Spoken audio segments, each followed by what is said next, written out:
जिथपर्यंत पवित्र पोर्टलचा विषय आहे तर ऑलरेडी रविवारपर्यंत याची मुदत वाढवून देण्यात आलेली आहे आणि माझ्या माहितीप्रमाणे लाखाच्या पुढे जे काही आपले उमेदवार आहेत त्यांनी त्यांची मागणी नोंदवलेली आहे. साहेब, आपण सभागृहात सुद्धा बोलला होता की क्रीडा शिक्षकांच्या केंद्र स्तरावरती 4,800 जागा येणार.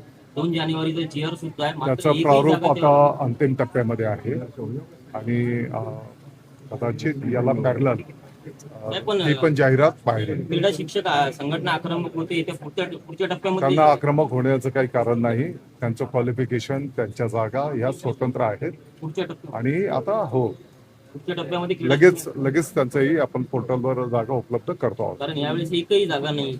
बरोबर. काँग्रेस जनता पार्टीने 14 तारखेपासून आता जे शाळा बंद पडतात त्या संदर्भात आंदोलन करण्याचा इशारा दिलेला आहे.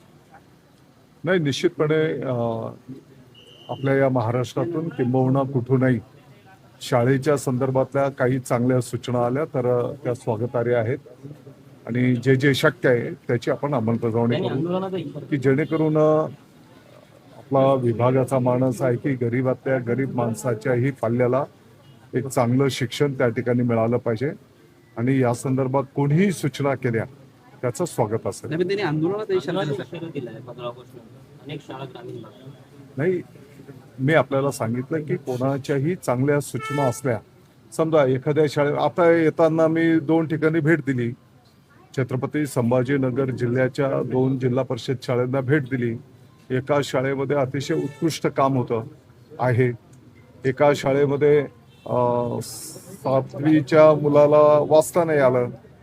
वस्तुस्थिती स्वीकारतो आपण, त्याच्यात सुधारणा झाली पाहिजे आणि मग अशा पद्धतीच्या ज्या काही सूचना येतील कोणाकडूनही त्याचं स्वागत केलं जाईल आणि त्याची अंमलबजावणी केली जाईल.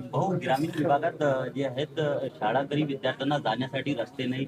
चिखलमधून अक्षरशः वाशिम जिल्ह्यातील अनेक शाळांमध्ये विद्यार्थी जात आहेत, लहान मुलं जात आहेत, त्यांच्यासाठी काही सूचना करणार? आजच्या बैठकीमध्ये सविस्तर आढावा त्या ठिकाणी घेतला जाईल.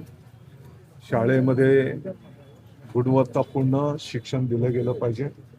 त्याच्यासोबतच ज्या काही भौतिक सुविधा आहेत, शुद्ध पिण्याचं पाणी असेल, स्वच्छतागृह असतील, शाळेच्या इमारती असतील, वाचनालय असेल, क्रीडांगण असेल, या प्रत्येक गोष्टीचा आढावा त्या ठिकाणी घेतला जाईल. आणि जसं आपण बोलले की काही ठिकाणी शाळेंना अप्रोच रोड नसतील तर त्याचाही आढावा घेऊ आणि जिल्हा परिषद अध्यक्ष महोदय असतील, पालकमंत्री महोदय असतील, CO, जिल्हाधिकारी यांना आम्ही विनंती करणार.